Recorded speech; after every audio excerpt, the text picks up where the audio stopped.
diwaos.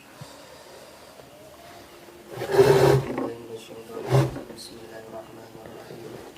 Qala Nabi sallallahu alaihi wasallam as-sujud sujud iku alal jabati ing atase wal kafairi lan akabahu wa zakati wa rukbataini lan kuluru wal qatamaini lan kelamaan ruk man tawi sapane kulam mungkin lamun ora netepaken sapa man syai'an ing suci-suci minhu sangking man minal ardi sangking bumi akhroko mulka ngopeng man sinten yu ing syai' sinten Allah Gusti Allah binari kelawan Bismillahirrahmanirrahim. Wa qala sallallahu alaihi wasallam as-sujudu 'alal jabhati wal kaffaini war rukbataini wal qadamaini malam yumakkin syai'an minhu minal ardi ahraqahu Allahu binar. Niku to. Kanjeng Nabi Muhammad sallallahu alaihi wasallam paring dawuh, paring pangendikan, sujud itu di atas bathuk, dua telapak tangan, dua dengkul, dan dua delamaan kaki. Maksudnya kudu delamaan ya, tapi bagian daripada delamaan kaki. Nah, ini jempol-jempol sikil, jempol-jempol jari-jari iki mancal. Sikil iki apa jenenge ditekuk dipancalke ora dijendhengke. Malam yumakin syai'an minhu minal ardi ahraqahu Allahu binar. Sapa wong sing ora netepaken posisi sujud dengan 7 anggota sujud tersebut, maka Allah Subhanahu wa taala akan membakarnya kelak dengan api neraka. Sujud iku anggautane siji bathuk, kudu temempel. Sekirane piye? Sekirane andai kata ada kapas yang ditaruh di tempat sujud, itu jadi depes, jadi depes bathuk. Terus kafaini, dua telapak tangan iki nempel. Nek wong lanang iku ngene diambakno, nek wong wedok iku dingenekno ndak merucut nganune gununge ya. Warubata ini dan dengkul loro. Karo dengkul loro iki ya temempel. Dengkul loro ya ditemplekno. Qadama ini dua delamaan kaki, sikile iki dipancalno. Itu anggota sujud. Posisi salat anggota sujud iku ana werna itu. Padha uga sujud ana ing salat wajib, salat sunnah utawa sujud syukur utawa sujud tilawah. Kabeh padha. Itu posisi melakukan sujud. Siapa yang sujud tapi tidak dengan posisi seperti itu, sujud ilallah, maka akhraqahu Allahu binar. Allah Subhanahu wa taala akan membakar ketujuh anggota badan tersebut dengan anar, dengan api. Al jannatu yuhaqqun wan naru yuhaqqun. Al jannah bimakna jannah indallah wan nar bimakna nar indallah. Iku ya haqqun, haqqun nyoto anane, nyoto wujude. Iku ngendikakno bab masalah anggautane sujud. Lah iku kudu dijaga, berarti bahkan andai kata ada orang yang banyak dosa, kemudian dia melakukan sujud, wong akeh dosane, dia sujud, dia sholat, dalam sholatnya berarti otomatis dia bersujud, maka andai kata seluruh anggota badannya ini terbakar oleh api neraka, kok dilalah cemplungin rokok, iku wae anggota sujud mau tidak ikut terbakar, selametno karo Gusti Allah Subhanahu wa taala. Makna zahir ya semono iku. Cara fikih ya berarti 7 anggautane sujud iku kudu diterapno. Makna fikih zahire wis ngono iku. Diterima sebagai dawuh saka Kanjeng Nabi, wa ma yantiqu 'anil hawa in huwa illa wahyu yuha. Tidak mungkin apa yang disampaikan Rasulullah SAW ini berdasarkan hawa nafsunya, tapi apa yang disampaikan Rasulullah SAW ini pasti berdasarkan wahyu sangka Allah Subhanahu wa Ta'ala. Jadi hadis Kanjeng Nabi ku mesti bener mung wae kadang perawine, kadang periwayatane yang menjadikan orang hadis tersebut berstatus sahih, dhaif, wa ghairi dzalik, ahsan dan yang lainnya. Maka status hadis bisa berubah-ubah. Tapi kalau Kanjeng Nabi sendiri yang ngendikan itu otomatis yo wa ma yantiqu 'anil hawa in huwa illa wahyu yuha. No. Iku makna zahir wujud fikih secara ibadah salat sujude ya kaya ngene iku mau. Sujud bersujudnya ku zahir. Lah sujud iki ya ora cukup sujud zahir tok. Sujud ya zahire, sujud ya batine. Ati sampeyan ya sujud, pikiran sampeyan sujud, awak sampeyan sujud nang ngarsane Allah Subhanahu wa Ta'ala. Fasjud waqtarib. Fasjud waqtarib. Sujud sira lan ngeparka sapa sira maring Allah Subhanahu wa Ta'ala.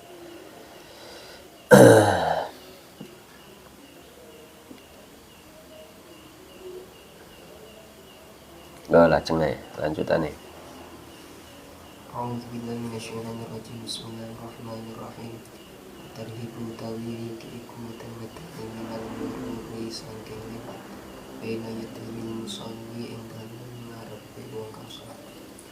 Kala ngendika Kanjeng Nabi sallallahu alaihi wasallam, idza shalla ing dalem arikanane salat sapa ahadukum salah suwijine ira kabeh ila syai'in marung suwi-wiji yasturuhu kang nutupi apa syai'u ing ahad minan nasi saking manusa fa arada mongko ngarepake sapa ahadun suwi ayat taza ing arep nyento lewat sapa ahad baina yadaihi ing dalem ngarepe ahadukum fal yadfa mongko kecek nolak sapa ahadukum fi nahrihi ing dalem gulune ahad fa in apa mongko lamun nyegah sapa ahad faliko til mongko kecek merangi sapa ahad ing ahad fa in wa mongko istime utawi ahad iku syaitan wa sahalan sa'idul haram malih apa fala yata ahad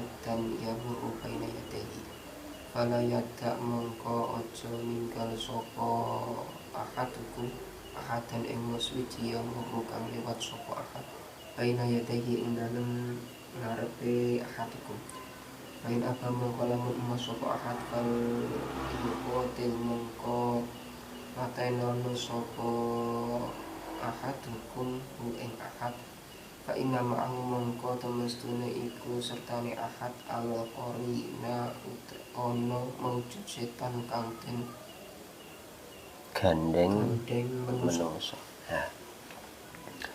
At-tarhibu minal mururi baina yadayil musolli. Tentang masalah larangan berjalan di depan orang yang sedang menjalankan sholat. Nek ana wong sholat iku aja liwat ngarepe wong sing sholat. Minimal batas sujud lho. Minimal batas sujud iki. Batas ketika di rukuk sujud ya sak sajadah itulah. Sak sajadah. Qala sallallahu alaihi wasallam idza shalla ahadukum ila syai'in yasturuhu minan nasi.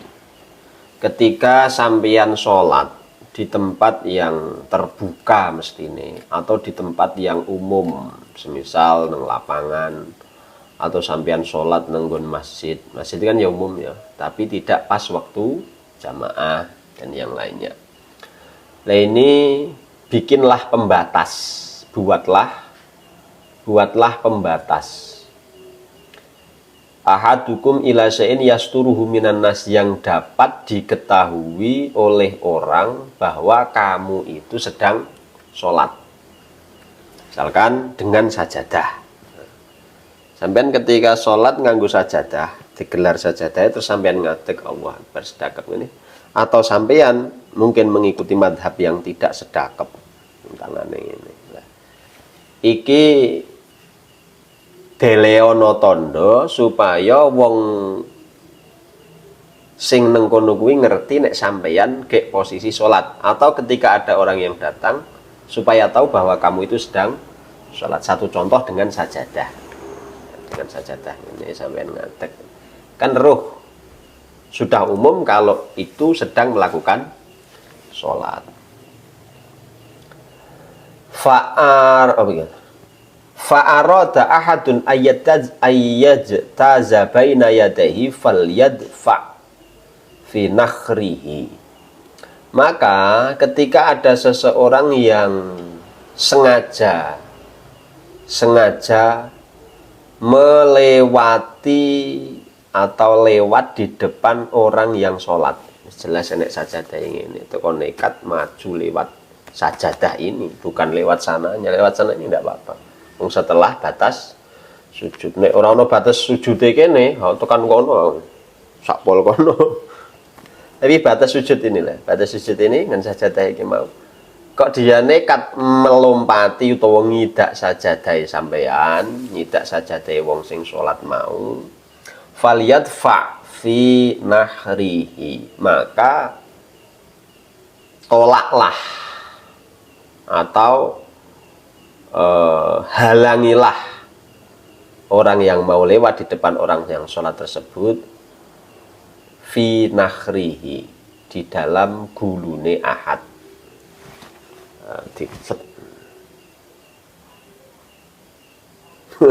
Cekati ojo oleh lewat. Ojo lewat. Iya ojo terus. Yang ini batal wong njuk ping 3. Ayo. Terus toh. Terus batal. Tapi sekali saja. Fa in aba falyuqatilhu fa innama huwa syaitonun. Kalau orang tersebut jek ngeyel, wis jelas enek sajadahe, kok ndikne lewat ngarepe, bahkan ngidak-idak sajadahe, falyuqatilhu fa innama huwa syaitonun. Maka bunuh saja. Karena itu bukan manusia, dia adalah setan. Dia apa? Setan. Ono wong salat jelas ono pepete ono sajadahe, kok lewat ngarepe ngidak sajadahe, berarti dia bunuh saja. Kata ini wae. Nek salat sang warit ya.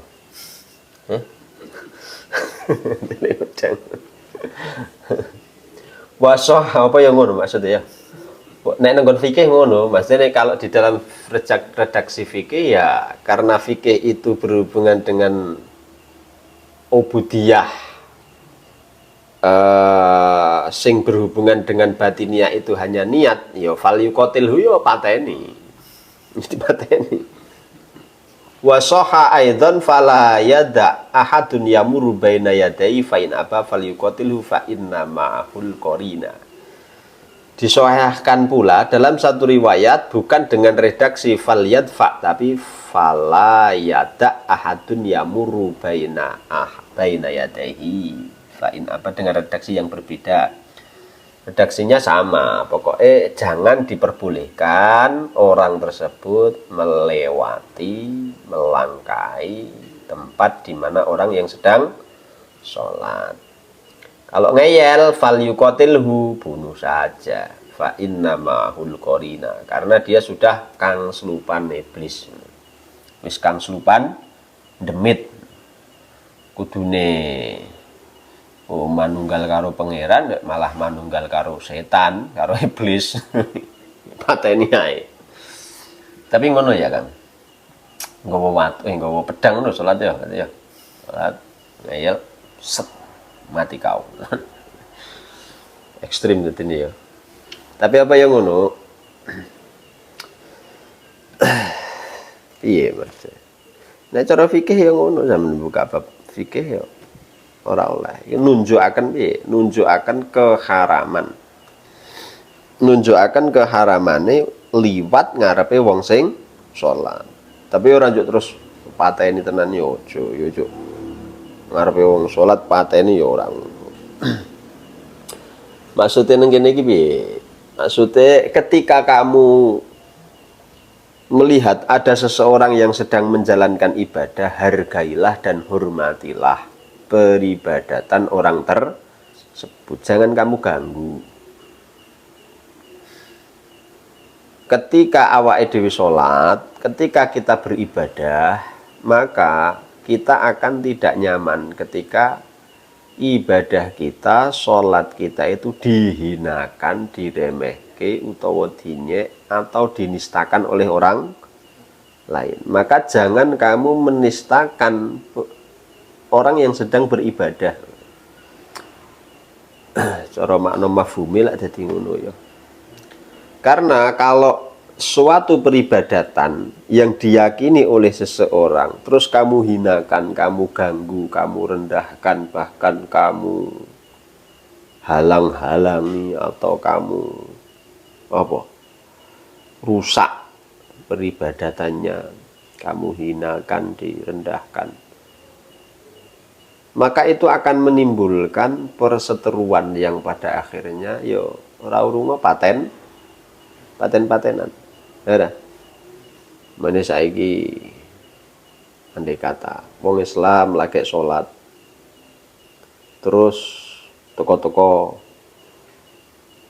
diganggu, terus tenggon sholat ngono terus ana wong liya agama trik-trikan nang kono, mencolot-mencolot nang kono nang tempat sholate padahal di situ sedang posisi sholat. Pada akhirnya akan menumbuhkan rasa emosi dan marahmu, akhirnya yo terjadi pertengkaran, muncul perpecahan.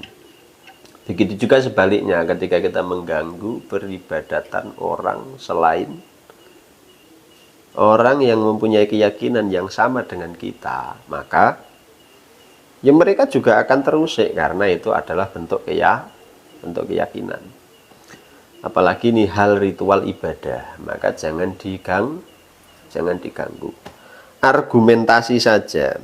Apabila ada sesuatu tradisi atau budaya yang tidak sejalan, tidak selaras atau tidak baik, maka cukup berargumentasi tanpa perlu kemudian merendahkan, mencaci maki, apalagi menghinakan. Itu sampai apa meneh sampai menghina secara fisik ojo boleh. Mafhume ngono, lek mafhume fikih yo pateni ngono. Pateni. Ngono lho, kuwabe mbok pateni, sithik-sithik pateni, sithik-sithik pateni yo. Sithik-sithik pateni, sithik-sithik pateni. Ya. Ben sithik-sithik pateni yo. Kadang cah cilik bareng masjid melayu mbok pateni. Nah, orang tak pateni. Kanjeng Nabi memerintahkan ketika ada orang yang sudah posisi sholat kemudian ada yang lewat di depannya ini dibunuh. Sang warid salat cah cilik-cilik lewat, ini kebetulan anake wong sing ra seneng aku. Anake musuhku lewat cuwok. Wah, kuwi padha karo setane malah kowe. Setane sing mateni iku malah dadian dia. Jadi ketersinggungan lah. Ketersinggungan. Maksudnya ini cara makna yang kita pahami sebagai substansi. Kalau secara fikih ya biarkan begitu saja. Tapi secara nurani saya yakin itu tidak dijalankan. Secara nurani saya yakin itu tidak mungkin dijalankan. Tapi kita harus memahami substansi supaya kita tidak merasa bahwa syariat itu diabaikan. Ora manut hukume Gusti Allah, wis jelas hukume Gusti Allah nek liwat nang ngarepe wong salat kon mateni kok malah ora. Engko dadi ngono kan. merasa syariat itu dinistakan atau merasa syariat itu seakan-akan ditinggalkan. Maka kita harus memahami pula dari sudut pandang hikmah bil mau'izatil hasanah, bil hikmah wal mau'izatil hasanah, dengan hikmah, dan sesuatu yang bisa kita ambil hikmahnya. Apa toh hikmah dari kalimat yang ada ini? Pertama, kalau kamu melakukan ibadah, sedang melakukan ibadah, melakukan ritual ibadah yang kamu yakini, konfirmasikan kepada sekitarmu. Ojo ngawur. Ojo ngawur. Misalkan gini, sampean datang ke satu daerah, kono wonge Kristen kabeh, utawa Katolik kabeh, utawa Buddha kabeh, utawa Hindu kabeh. Nang kono kowe teko gawe masjid sing gedhe dume sampean duwite sugih. Enggak bisa. Kamu harus berkomunikasi dan melihat lingkungan. Berilah tanda. Neono keneono tondo. Ojo ngawur. Komunitas di sini adalah komunitas orang Nasrani atau orang apa. Kowe nang kono dumeh kowe duwite sugih akeh gawe masjid gedhe. Ki ngawur ora? Menyinggung mereka. Kudune dine tondo sik, dine tondo. Berilah tanda, bedakan bahwa kamu orang Islam, terus kamu butuh tempat ibadah. Kebutuhanmu baru seberapa lah, gitu. Kebutuhan ibadahmu berapa persen? Nek kowe cukup di 2x2 ya wis, mesti 2x2 saja. Wong pancen sak keluarga maupun telung keluarga, nggak usah terlalu megah besar-besar. Secukupnya saja. Yang penting menjadi tanda bahwa di situ tempat di mana kamu melakukan ritual ibadah berupa sholat. Begitu juga sebaliknya, ketika komunitas yang paling banyak di situ adalah komunitas orang-orang Islam, maka ya jangan berlebihan. Wong nang kono wong Kristene, Katolike, Nasrani ini ndak ada, Konghucu Buddhane nggak ada, malah nang kono kowe nggawe tempat ibadah itu berlebihan besar-besaran. Ini juga akan menyinggung masyarakat yang ada. Lah ini akan menimbulkan perpecahan dan akan menimbulkan konflik yang berkepanjangan berlatar belakang agama. Jadi nilai moral di dalam beragama nanti jadi hilang. Nilainya jadi hilang. Jadi perlu ngenai tondo. Idza shalla ahadukum ila syai'in yasturuhu minan nas fa arada ahadun ayyattaza baina yadayhi falyadfa fi nakhrihi fa in aba falyuqatilhu fa innama huwa syaitonun. Paham ya? Berarti kita memberikan tanda itu. Ketika sudah benar-benar secara nyata itu ono tandane, nang kono masjid, nang kono apa, kok dirobohkan, kok dirusak, atau di situ tempat peribadatan itu kok dihancurkan, nah, maka yo falyuqatilhu, baru hukumane menghancurkan tempat peribadatan itu tidak boleh. Kecuali apabila benar-benar sudah kosong, tidak boleh dihancurkan, tapi dialih fungsikan.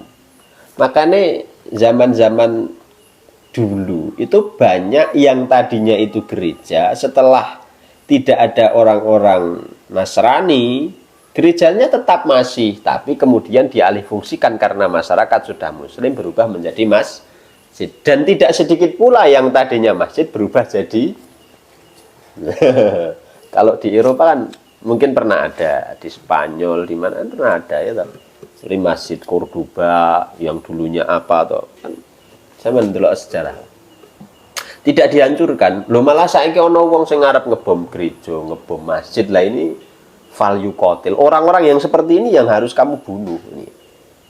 Orang-orang seperti itu, orang-orang yang menghancurkan tempat-tempat ibadah. Ini yang menimbulkan perpecahan dan lho kok Kanjeng Nabi ngendikane kok sing diomongi wong mukmin. Lah Kanjeng Nabi yo dadi nabine wong akeh rahmatan lil alamin, yang dingendikane ya komunitase Kanjeng Nabi kan ngono mestine ya. Paham? Itu ya. Jadi jangan dimaknani secara ekstrim. Walaupun toh di dalam kitab fikih maknanya ya seperti itu. Walaupun di dalam kitab fikih maknanya ya seperti itu, tapi kita ambil hikmahnya. Hikmahnya ya seperti itu. Diberilah tanda kalau ada suatu tempat atau suatu daerah dan di situ kamu mau menjalankan suatu ritual ibadah, berilah tanda informasi pada lingkungan masyarakat setempat loh, supaya tidak muncul konflik. Dewi kan kadang gitu sering toh kajian dibubarkan atau tempat ibadah dihancurkan. Karena apa? Tidak ada komunikasi dulu. Kita harus lihat-lihat dulu, delok-delok. Misalkan, aku pernah berapa diminta ngisi di komunitas yang lain, komunitas yang berbeda. Ya saya berbicara sesuai dengan komunitasnya, tidak sekalipun memperkenalkan apa yang saya pahami gitu loh. Mereka ngundang kan mestinya pengen tahu bagaimana cara berpikir saya memandang itu kan ngono ya. Tapi tidak dalam rangka memaksakan apalagi menghancurkan. Lah otomatis tak takonin dhisik. Sampeyan ngobrol dulu dengan lingkunganmu, komunitasmu, sepakat atau tidak. Kalau tidak sepakat, ya jangan menghadirkan saya. Ojo ngeyel.